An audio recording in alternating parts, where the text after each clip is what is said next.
Salut à tous et bienvenue sur ValetPL Lorcana FR. Comment ça va les fous? Moi ça va très très bien. Aujourd'hui on se retrouve pour la vidéo sur les starter decks. Et oui, nouvelle extension Lorcana dit forcément vidéo sur les starter decks.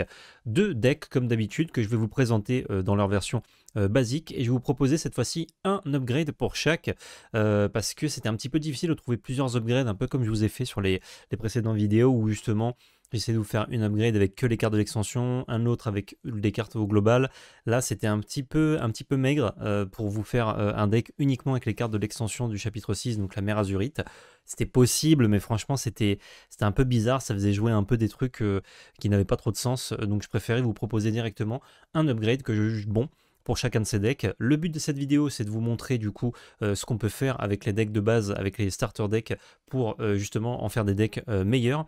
Et vous donner quelques petits conseils par-ci par-là. Si jamais vous voulez recommander cette vidéo à un ami qui commence, un ou une amie évidemment, n'hésitez pas, c'est un bon point de départ. Le mieux ça reste de commencer avec des decks budget ou alors à se faire prêter des decks, mais je sais qu'il y a beaucoup de gens qui aiment acheter un deck puis l'améliorer pour garder une synergie qui leur ont plu. Donc ça c'est une vidéo qui s'adresse parfaitement à ce type de joueurs et de joueuses. Ceci étant dit, je vais vous parler d'abord du deck Tigrou et je vous parlerai du deck Inventeur ensuite. Donc je vous parle du deck Tigrou et de son upgrade, deck Inventeur upgrade.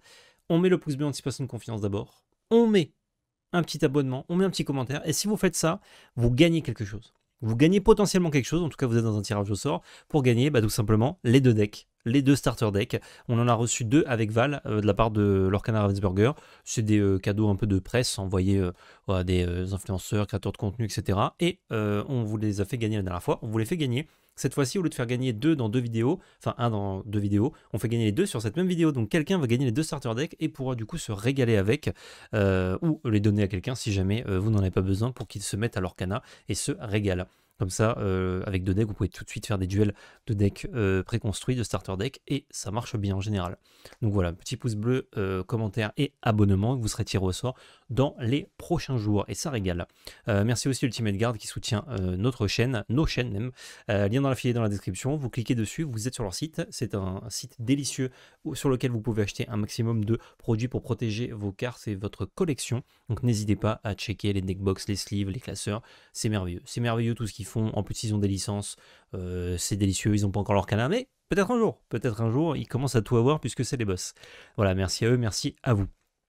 Cette decklist du coup starter deck Tigrou 7-6, alors comme tous les starter decks, ils sont pas très bons. Je le trouve celui-là un petit peu meilleur pour le coup que d'habitude, mais bon, pas beaucoup mieux. Et le problème de ce deck-là, donc je vais pas vous présenter les cartes une par une, je vous présenterai dans la version upgrade plutôt. En fait, il y a deux plans de jeu en un, ce qui fait que vous pouvez l'upgrade de deux façons différentes. J'en ai choisi qu'une des deux parce que je le trouve plus sympa. L'autre version pour l'upgrade, ça fait changer énormément de cartes. Du coup, je trouvais que c'était pas trop logique. Vous avez à la fois des pirates dans le deck, vous en avez beaucoup, et vous avez un plan de jeu lieu.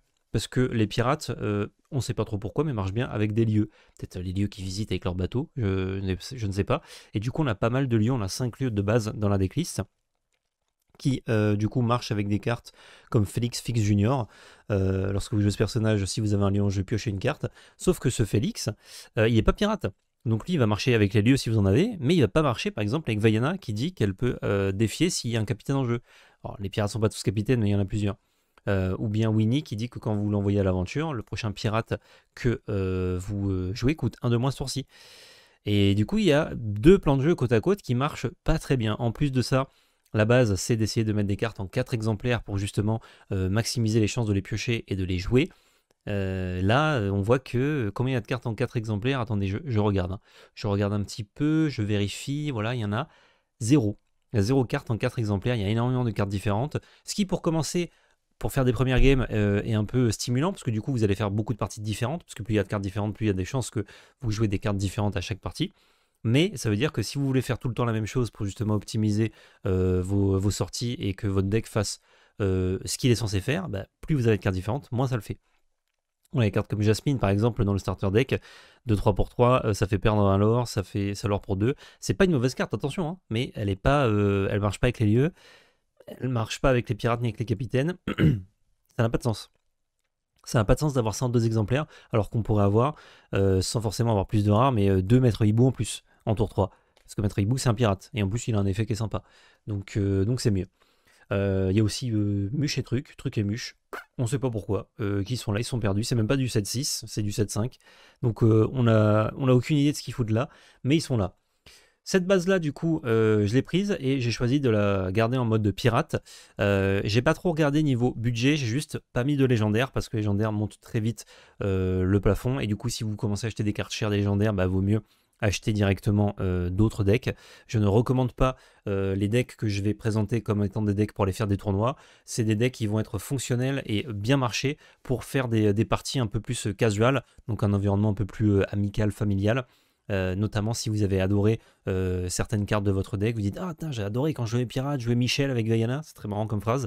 Du coup j'ai envie d'avoir un deck vraiment avec des pirates un peu mieux, mais dans ces couleurs là, comme ça j'ai pas beaucoup de cartes à acheter et tout. Et ben je suis là pour vous.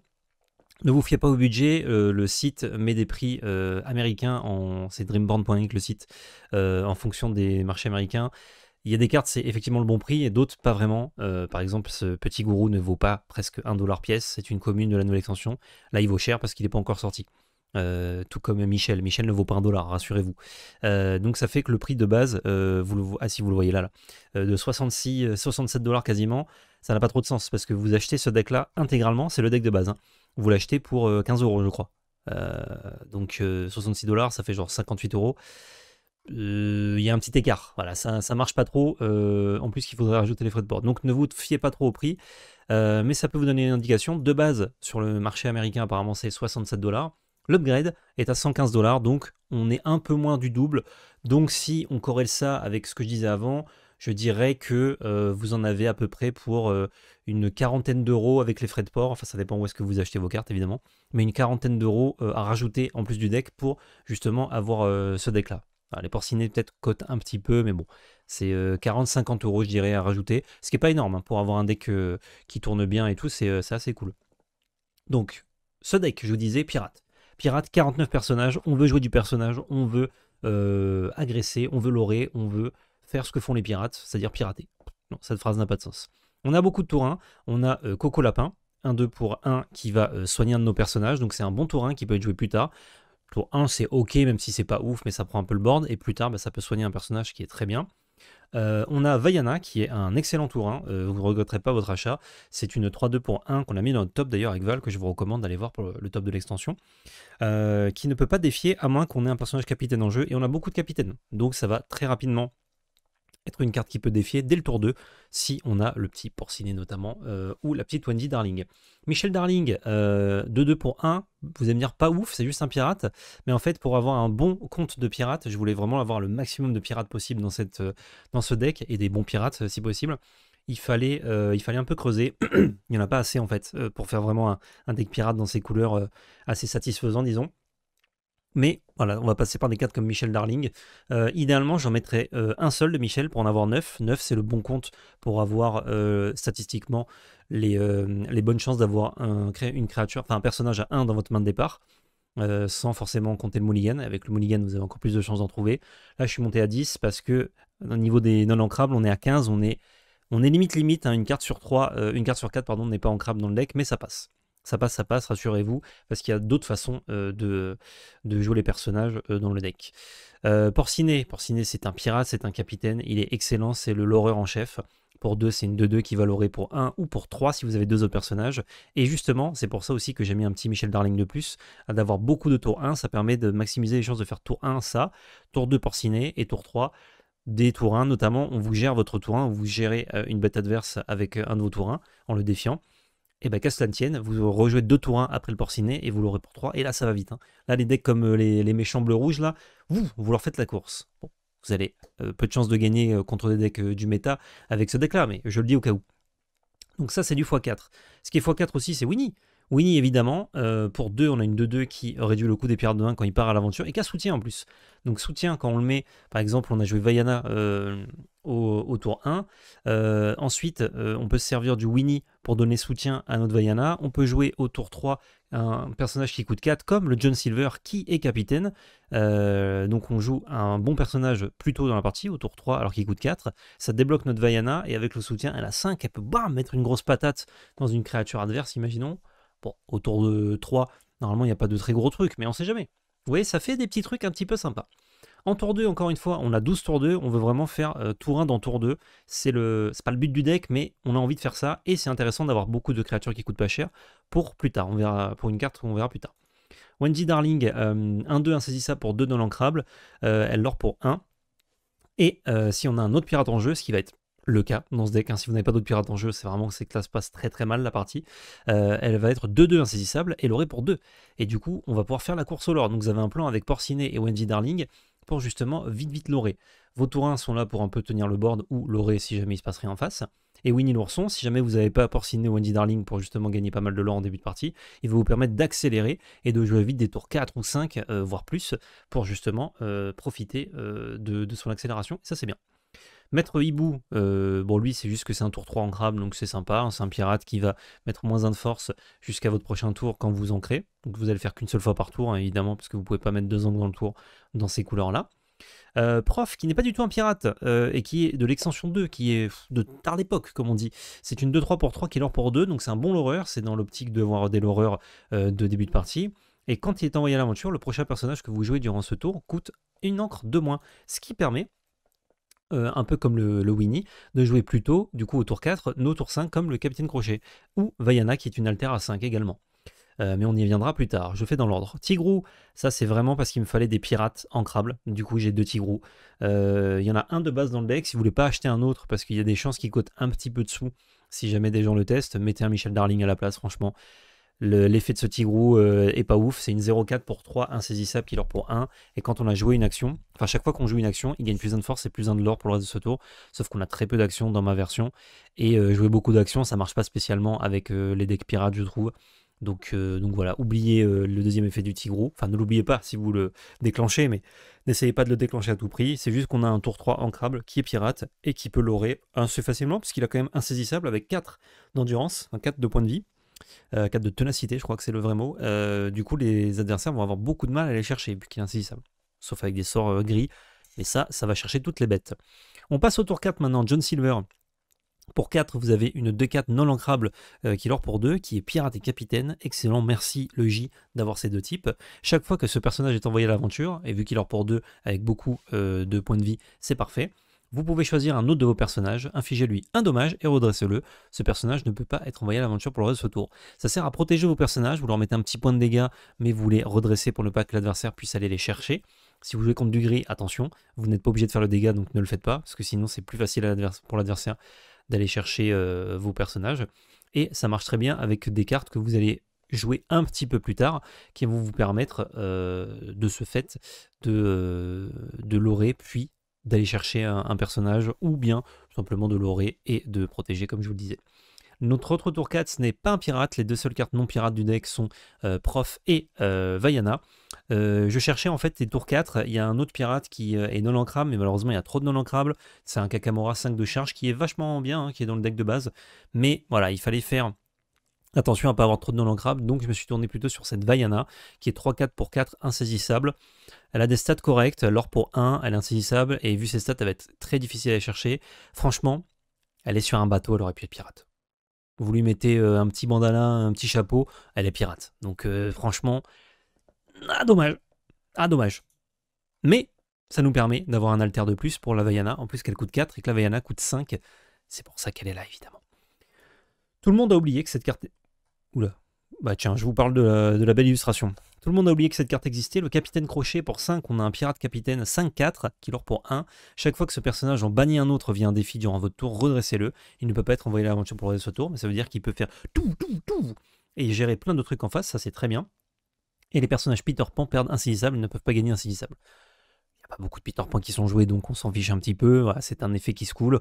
Le but, c'est d'avoir un pirate capitaine qui coûte 5, donc on va pouvoir jouer au tour 4, soit avec Winnie, soit avec Prof, qui va du coup marcher en synergie avec tout notre deck, enfin tous qui ont besoin d'avoir des pirates ou des capitaines, et qui peuvent un peu faire le ménage si jamais notre adversaire incline ses personnages.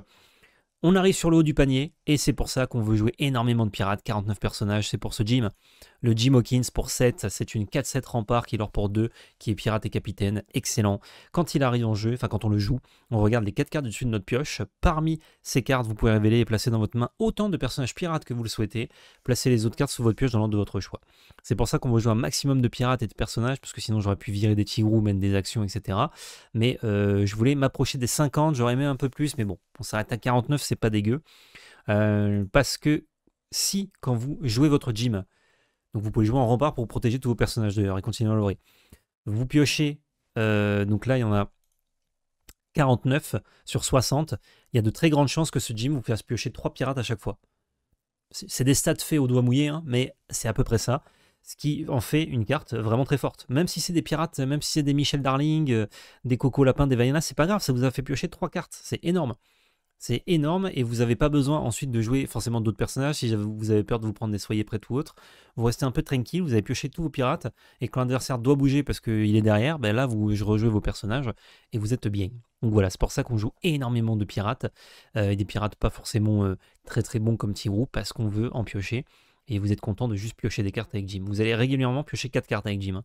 Quand vous piochez 2 cartes ou moins, franchement vous n'avez pas de chance. Mais genre, vraiment pas de chance quoi. Vaiana comme dernière carte de haut drop, c'est un tour 7, 7 encre qui est en crabe, qui est 6-5, qui leur pour 1 et qui s'altère pour 5. Lorsque vous jouez ce personnage, en alter ou non, vous pouvez déplacer gratuitement n'importe quel nombre de vos personnages sur le même lieu. Gagner un éclat d'or par personnage déplacé de cette façon. Ça vous permet de finir les parties. C'est pas une excellente carte, parce qu'elle a des stats corrects si vous l'altérez, mais sinon c'est pas ouf. Elle s'altère très facilement parce qu'on a 4 petites Vaiana et 3 Vaiana à 4 qui se jouent juste avant. Et son effet, du coup, va bien marcher parce qu'on a conservé des lieux et on a mis des lieux qui sont meilleurs d'ailleurs. En parlant de ces lieux, tiens, je vais en parler tout de suite. J'ai mis un Jolly Roger pour un Nolan Crabe. C'est pour ça qu'il n'y en a qu'un, parce qu'il est Nolan Crabe. Il a 5 points de vie, vous payez 2 pour mettre les personnages dedans. Les personnages sur ce lieu gagnent charge, donc c'est très fort, mais vous allez dire, ah, pour 2 quand même, c'est chiant. Vos personnages pirates peuvent être déplacés gratuitement sur ce lieu. Donc ça veut dire que quand vous avez Jolly Roger, tous vos pirates ont rush. Tous vos pirates ont charge. Parce que vous les jouez, vous les mettez gratos dedans, hop, la charge, et vous pouvez défier. Alors en début de partie, c'est des petits pirates que vous avez, ça va pas spécialement être efficace, même si ça peut.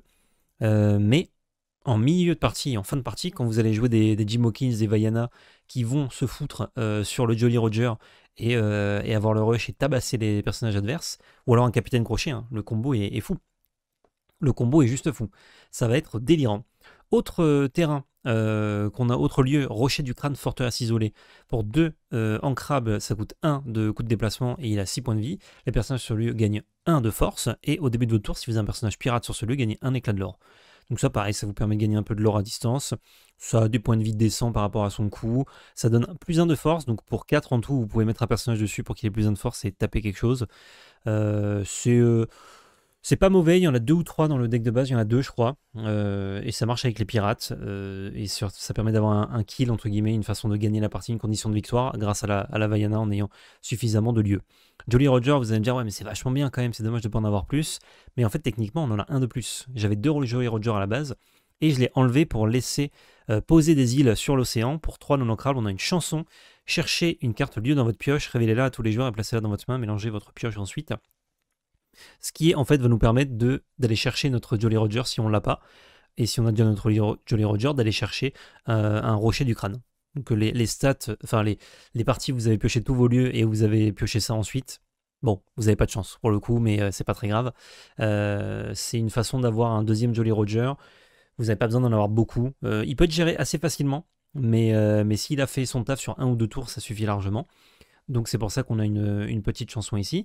On a une autre chanson aussi qui n'a rien à voir avec le deck mais qui marche très bien. C'est la fête. Regardez les 4 premières cartes de votre pioche. Vous pouvez révéler une carte de personnage parmi elles et l'ajouter à votre main. Remettez les autres sous votre pioche dans l'ordre de votre choix. C'est ancrable. C'est très bien. C'est très bien comme carte. Ça permet en fait d'aller chercher vos cartes de late game. Donc Capitaine Crochet, Jim Hawkins ou Vaiana.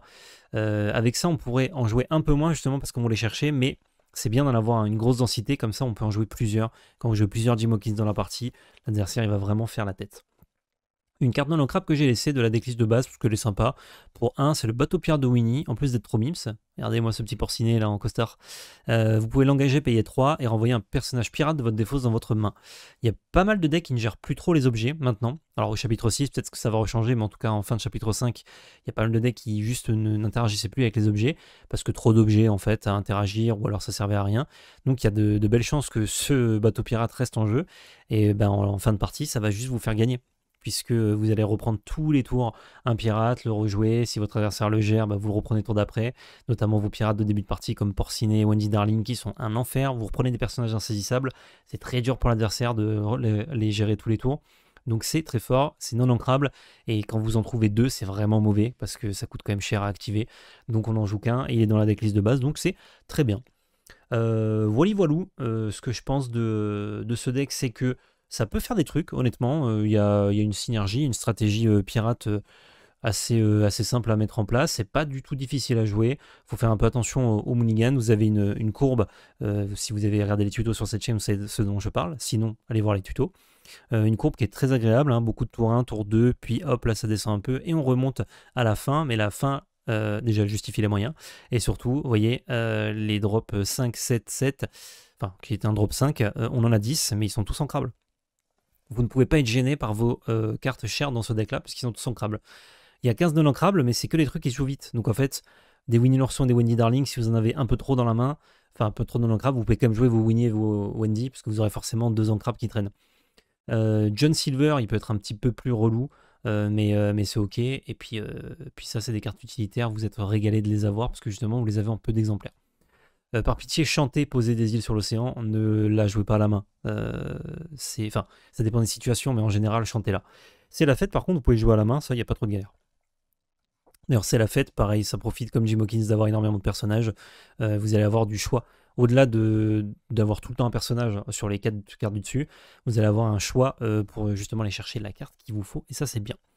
Voilà pour l'upgrade du deck Tigro, du coup, pirate. Franchement, il a une bien meilleure tête comme ça, hein. Moi, je le préfère. Ensuite, on passe au starter deck inventeur du set 6, du coup, qui est bleu-vert, saphir émeraude. J'allais dire améthyste, mais non, saphir émeraude.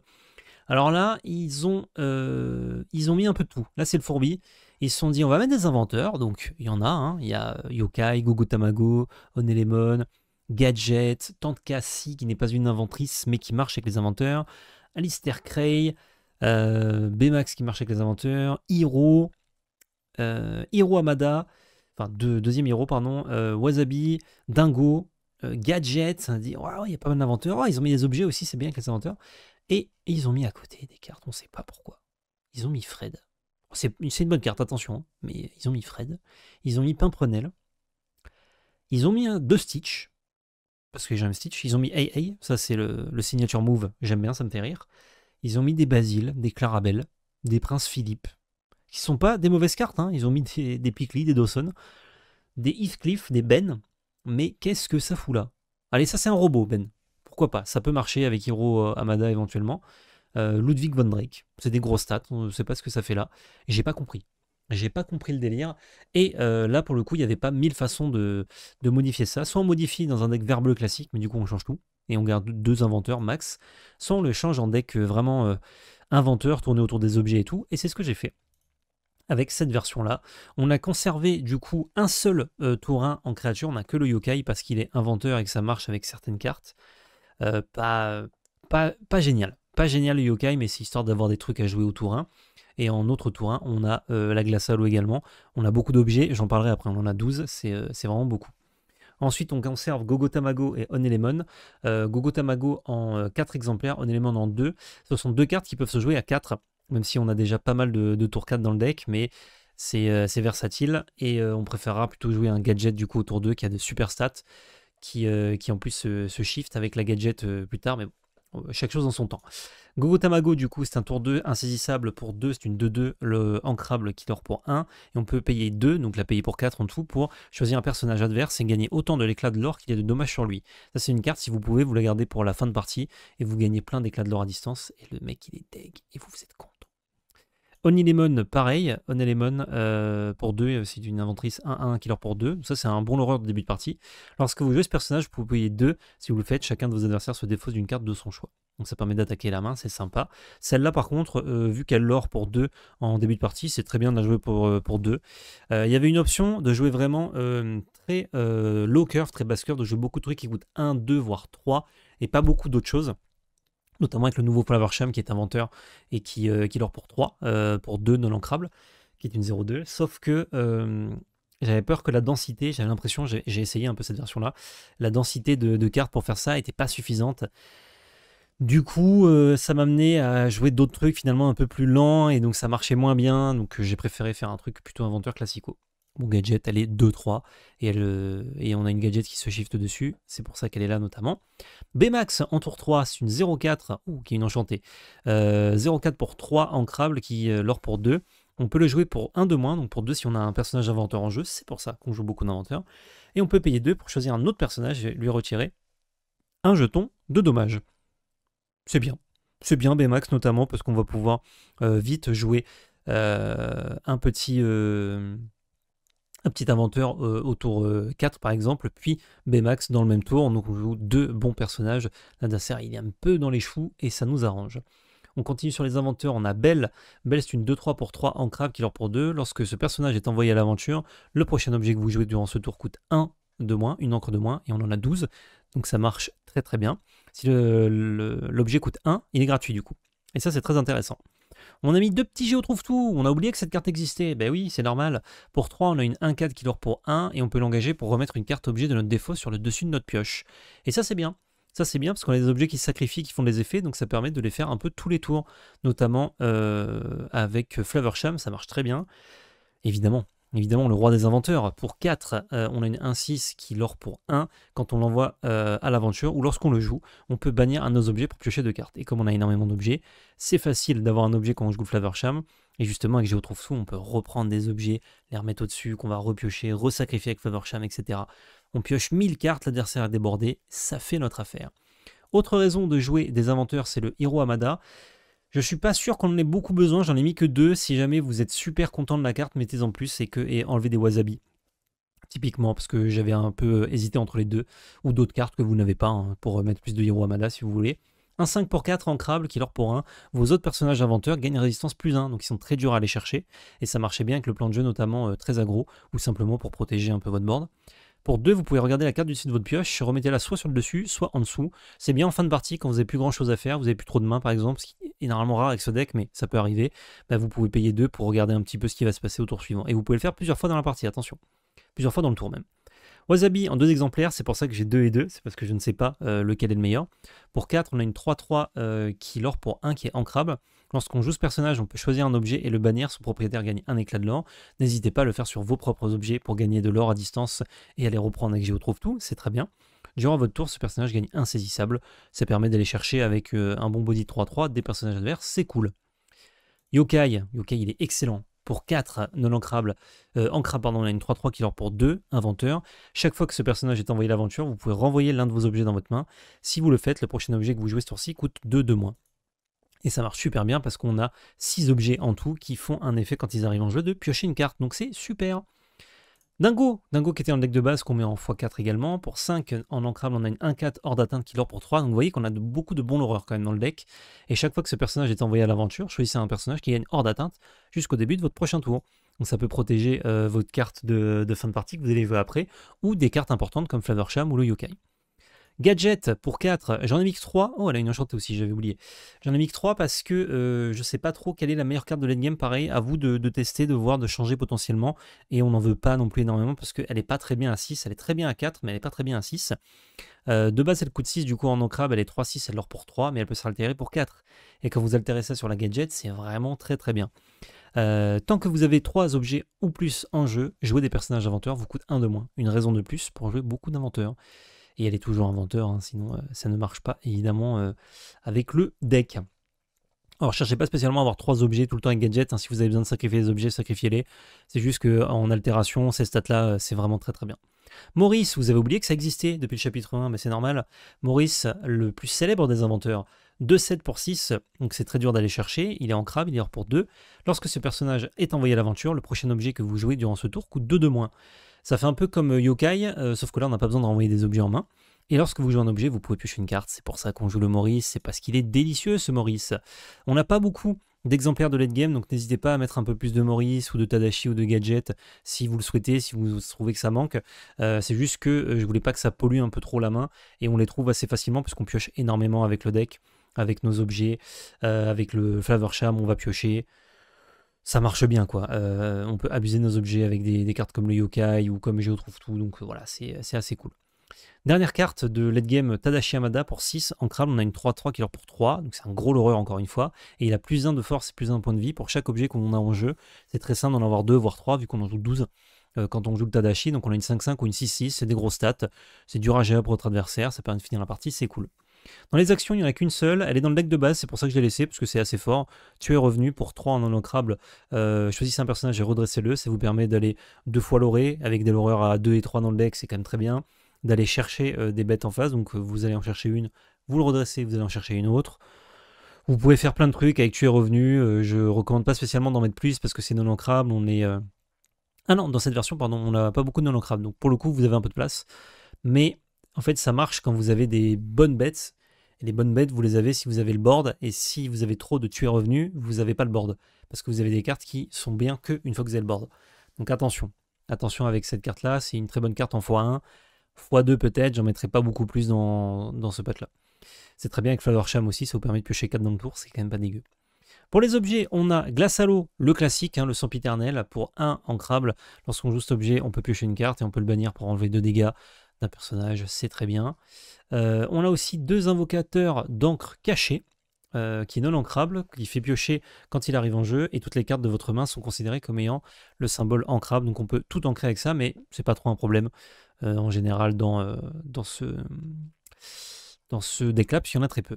2 méga robots qui étaient de base dans la decklist, il arrive en jeu épuisé pour 2 non ancrables, on peut l'engager, le bannir pour soit bannir un objet, soit bannir un personnage qui a au moins un dommage sur lui. Ça c'est l'adversaire qui va s'en charger, de blesser ses personnages en attaquant les nôtres, et le méga robot le dissuadera peut-être de faire ça. 2 puces de soins de Baymax qui sont cool, ça peut être 2 mégabots, mais comme ils sont dans le deck de base, je les ai laissés. Vous faites votre pote-pote avec les objets, vous verrez lesquels sont les meilleurs, et vous faites en fonction. Pour 2 ancrables, on l'engage, on choisit soit de retirer 1 dommage à un personnage, soit de retirer 3 dommages si on a un personnage robot en jeu. Il n'y a que Baymax, si je ne dis pas de bêtises, qui est robot. Ouais, il n'y a que Baymax, on en a 4, mais bon. C'est peut-être un peu dur. On peut jouer Ben, je crois qu'il s'appelle, qui est dans le deck de base comme robot pour en avoir un petit peu plus. Je pense honnêtement que juste se retirer un dommage avec un petit objet qui va trigger sur des trucs, pour le sacrifier sur Flavor Charm, voilà, c'est déjà très bien. Et enfin, dernier objet, dernière carte, l'atelier de Maurice. On joue Maurice, on joue son atelier, sinon il peut rien bricoler le bonhomme. Pour 3 non ancrable, pardon, chaque fois que vous jouez un autre objet, vous pouvez payer une encre pour piocher une carte. Ça vous permet de faire vraiment n'importe quoi. Ça pourrait nous pousser à monter un peu le compte d'objets, peut-être un peu plus de méga robots et enlever un petit peu de personnages, on en a énormément. Notamment, on a beaucoup de tour 4. Peut-être qu'on peut se passer typiquement de 2 wasabi pour mettre 2 objets de plus. Voilà, je vous le dis, vous faites un peu votre popote. J'ai pas testé ces decks-là. Je n'utilise que mon savoir et ma théorie pour construire ça. Mais vous avez quelque chose de pas trop compliqué à jouer, un peu plus que le deck pirate, parce qu'il faut un peu ordonner, il faut savoir quand partir à l'aventure pour piocher, notamment avec le Flavor Charm, quoi renvoyer en main pour faire un peu de magie avec le Yokai. D'ailleurs, vous pouvez renvoyer en main une glace à l'eau, utiliser l'effet du Yokai pour jouer plutôt un méga robot ou un invocateur d'encre cachée pour réduire de 2, parce que si vous rédivisez de 2 un truc qui coûte 1, ça marche, mais ensuite vous allez payer 2 pour l'autre d'après. Donc si vous pouvez jouer plutôt des trucs comme Atelier de Maurice ou autre, avec le Yokai. Atelier de Maurice, pourquoi il n'y en a que 2 d'ailleurs, alors que c'est vachement bien? Parce que quand vous en avez beaucoup, c'est très lent à poser, c'est non ancrable, ce qui peut être un peu gênant sur certaines mains. C'est un peu lourd quoi. C'est un peu lourd comme carte. Une fois que c'est en place, c'est super bien. Mais voilà, on n'a pas envie d'en avoir trop. Même si ça se cumule, si vous avez les 2, vous pouvez payer 2 quand vous jouez un objet pour piocher 2 cartes. Si jamais on ça fait gérer, on la récupérera avec Géo trouve tout. Ça, c'est pas un problème. On devrait y arriver. Et on a Maurice qui fait un peu le même effet sans payer au pire des cas. Donc je me dis, on pioche pas mal avec ce deck. On est bien, on est régalé. Et une fois que vous avez une gadget et 3 objets, vous pouvez jouer vraiment énormément de cartes. Vous pouvez jouer les yokai gratuitement. vos tours 2 pour 1 de moins, vos tours, vos tours 2 pour 1 du coup, B-Max, vous pouvez le jouer pour 2 si vous avez vos inventaires. Vous pouvez vraiment mettre plein de trucs d'un coup sur le board et avec toutes les cartes que vous piochez, vous êtes vraiment très bien. Petit problème de ce deck, comme il y a 12 objets, c'est des fois d'avoir un peu trop d'objets. Alors l'avantage c'est que la moitié des objets se remplacent, donc ça vous permet de creuser vers d'autres trucs et ça met déjà des objets sur le champ de bataille pour faire des trucs avec plus tard. Mais ouais, si vous avez des puces de soins de B-Max et des méga robots dans la main, bazardez vos objets, gardez surtout glace à l'eau et invocateur d'encre cachée. Par contre, si vous les gardez dans votre mulligan de base et que vous jetez d'autres cartes, attention, parce que si vous repiochez d'autres objets avec cela, c'est un peu complexe. Et ne gardez pas trop vos objets qui font piocher pour plus tard jouer des ateliers de Maurice, ils font déjà piocher cela. Donc jouez-les, recyclez votre main, recyclez vos cartes et cherchez vos personnages, parce que si vous n'avez pas de personnages, vous êtes un peu dans la mouise. Sachant que vos personnages, pour la plupart, n'ont pas des stats excellentes, mais sur le late game oui, mais sur le early game non. Donc il faut faire attention à ça. Voilà, donc comme vous le voyez, hein, pareil, je dis que les prix n'ont pas trop de sens, mais le starter vaut 62$, celui-ci vaut 40$ de plus, donc pareil, vous rajoutez une quarantaine d'euros avec les frais de port et vous devriez avoir ce deck-là en plus du starter deck. Et l'un contre l'autre, c'est assez stylé, hein, assez équilibré. Je pense que vous pouvez faire de belles choses avec ces deux decks-là, des affrontements très sympas. Donc en gros, si vous ne gagnez pas le tirage au sort pour avoir les deux decks, vous achetez les deux decks, ça vous coûte environ 30 euros, 30 ou 40 euros pour les deux. Puis vous rajoutez une cinquantaine d'euros pour chaque. Donc si vous voulez les deux decks upgrade, vous en avez pour entre 120 et 140 euros, je dirais, au doigt mouillé. Ce qui est pour deux decks complets et vraiment pas mal avec des cartes que vous pouvez réutiliser. Comme Porcinet par exemple, par-ci par-là, Vaiana, Wendy Darling, qui est une très bonne carte aussi pour ce deck-ci. Pour ce deck-là, il y a Flavorsham que vous allez réutiliser dans tous les decks bleus quasiment, les glaces à l'eau. Vous avez le petit tueur revenu dans le deck de base qui est sympa. Dingo qui, à mon avis, a un petit avenir, pas forcément dans les decks inventeurs, mais au global dans l'Orcana. Donc vous avez pas mal de cartes aussi que vous recyclez pas. Gogo Tamago, super carte qui va être jouée ailleurs. Pas mal de cartes que vous recyclez pas, mais c'est comme ça aussi qu'on apprend, c'est en voyant qu'il y a des cartes qui, des fois, ne marchent moins bien que d'autres. Mais là, en tout cas, ces cartes-là marchent dans les synergies que j'ai designées pour vous. Bref, cette vidéo est déjà bien longue pour deux decks starter, mais au moins, je vous ai fait une masterclass complète sur les decks. Vous savez tout sur ce que font les cartes et comment jouer ces decks-là. Des bisous, on se retrouve très bientôt sur cette chaîne. N'oubliez pas le petit concours avec le commentaire. Et surtout, n'oubliez pas, c'était de la belle magie.